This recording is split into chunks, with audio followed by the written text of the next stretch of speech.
Good afternoon, everyone. This is Chrissy from Solstice ATR Trading. I would like to go over a couple of things before we start looking at the technicals and the chart, because last week was a very interesting week from the Federal Reserve Board saying that they won't be increasing any interest rates for 2019 because they already see that there is a slowdown. They don't want to cause inflation issue. As well, the bank sector got affected that day. There's still the China-US tariff in play. The Brexit as exit was supposed to be done by end of March. They postponed it till middle of April. As well, there's a slowdown in the manufacturing, the real estate in China. In Australia, there is a slowdown in their real estate, especially in Sydney and Melbourne, the big developers that consist of 8% of their GDP. You got the Europe, you got the car manufacturers, the steel industry, as well in the United States. We still have least but not last is building the wall.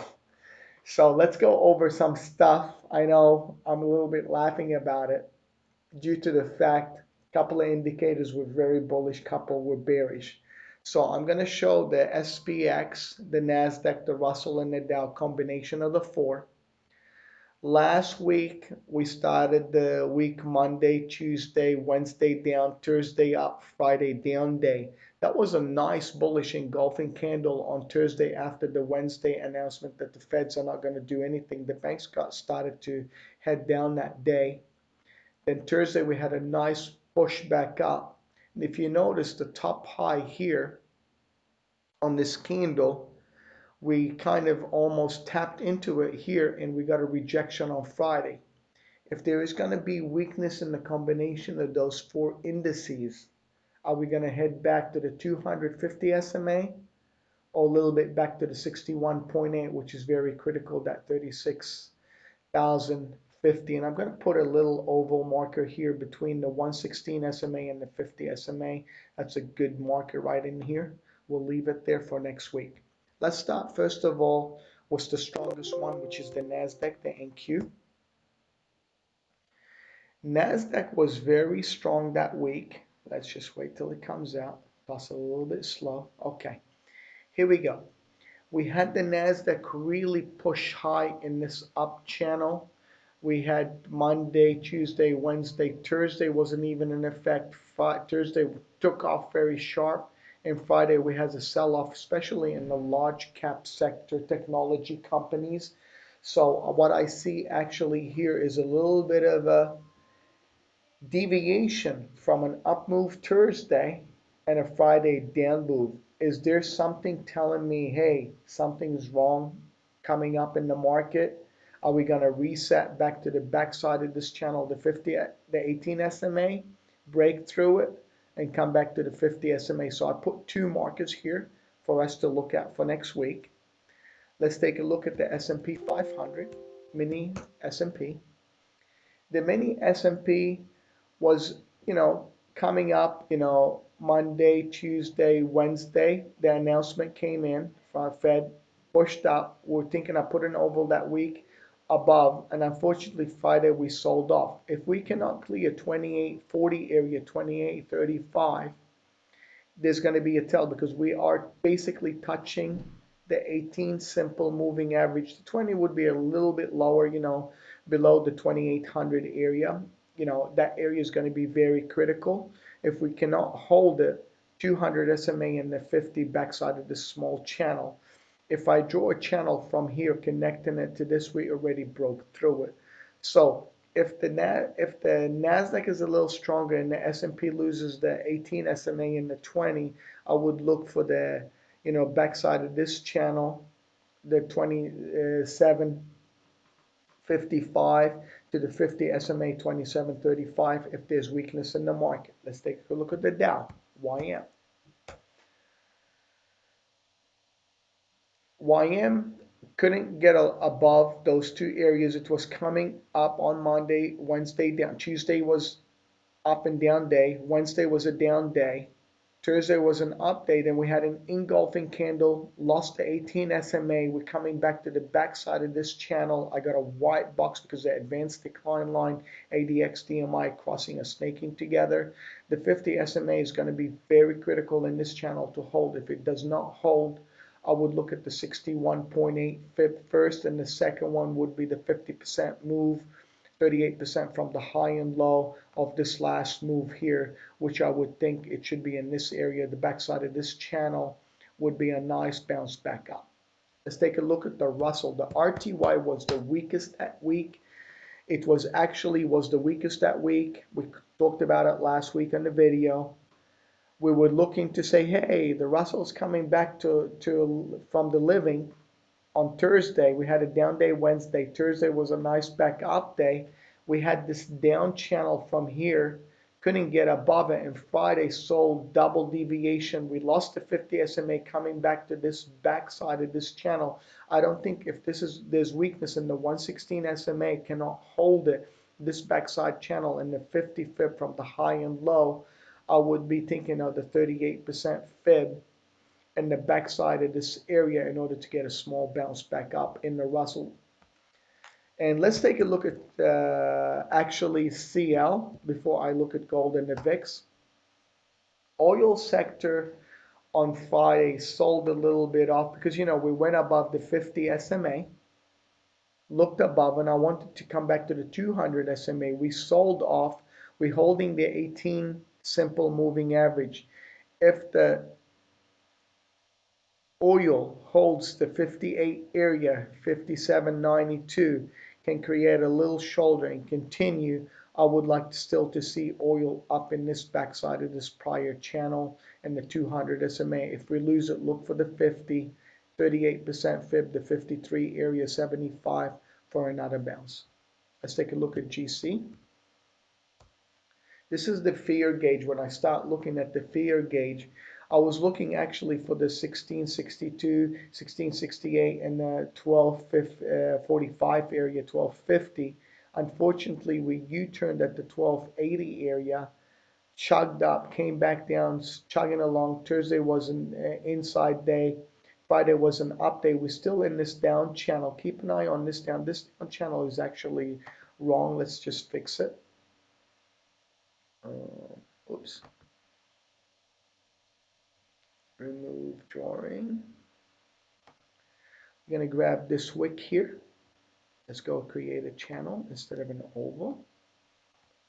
I'm going to grab this wick here to the up wick here and connect it. If we clear this area, we're going to get back to the, you know, the 1326 is going to be a very critical area, 1325, 1320. If we can get above that area and continue higher, we're going to see this upside area here. So this is very important for me if we kind of come back up to the upside. This was the prior middle channel here that I had here on the up channel. So let's take that out of the way.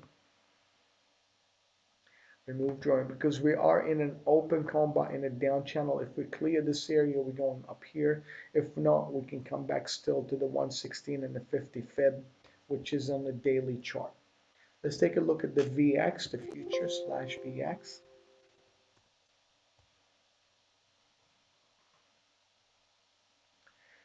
The VIX was coming down very, rapidly the last couple of week or so. And on Wednesday, Thursday, you had the Wednesday, Tuesday, Monday. Friday was basically a rocket ship to the 50 and the 200 SMA.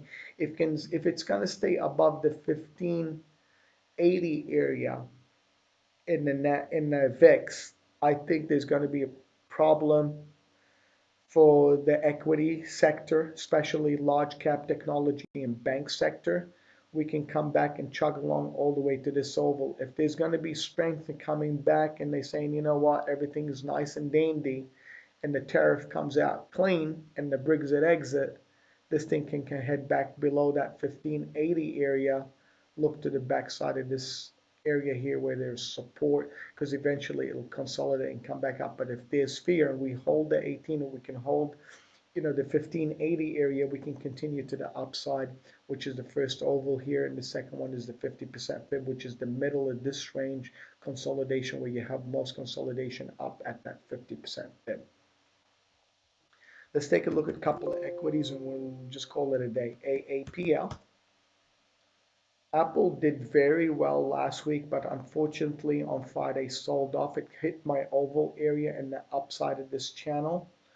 Let's see if it can continue. If it loses the, the if it loses the 189.92 area, be careful of Apple, because it can come back down, to the 50 backside of this channel in order to come back up.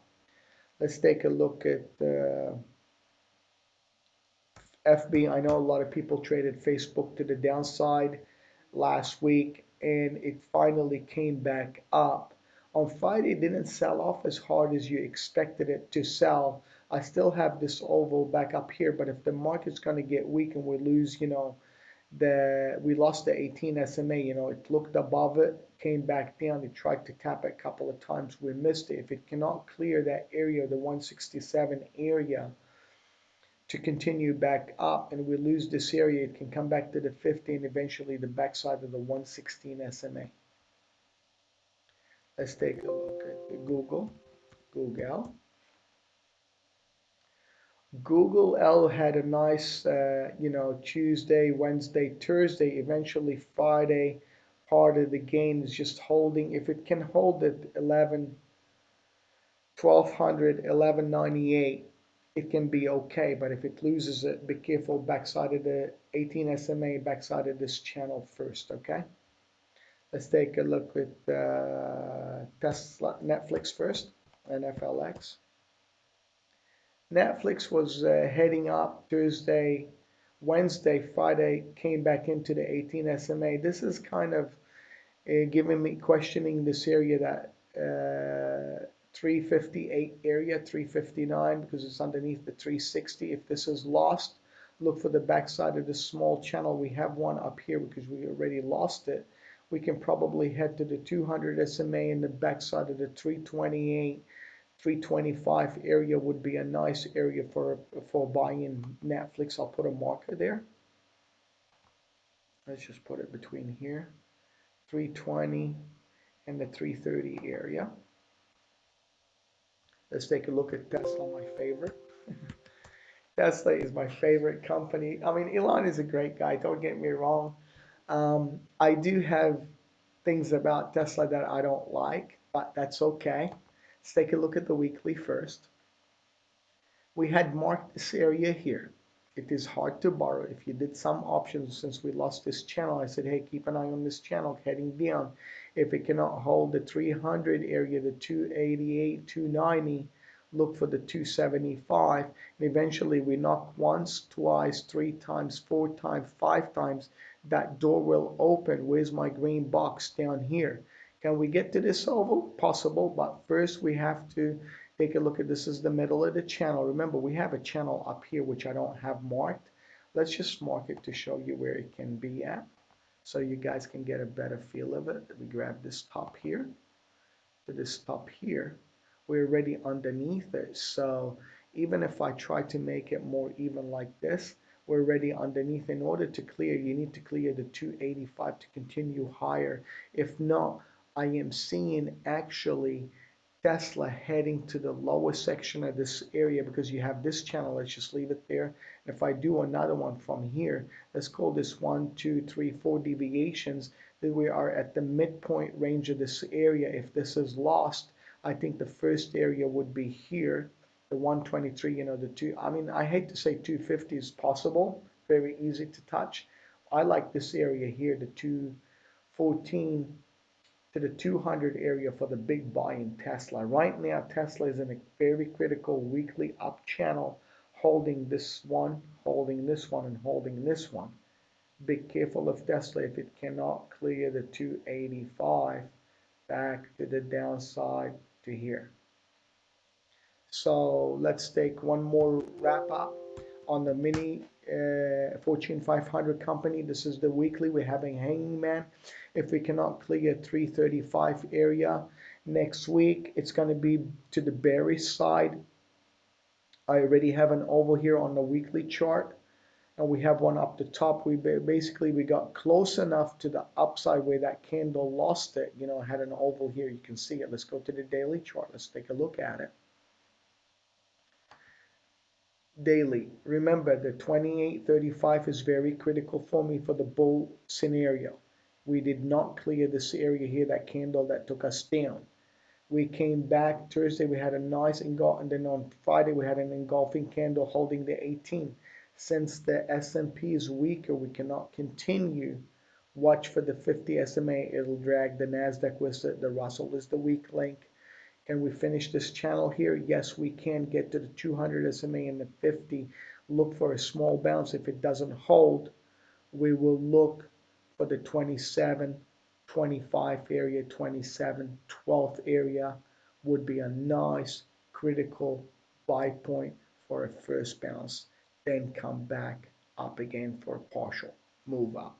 So enjoy your week. Hope to see you next week at Solstice ATR. Signing off, Chris. Have a great day. Take care, everybody.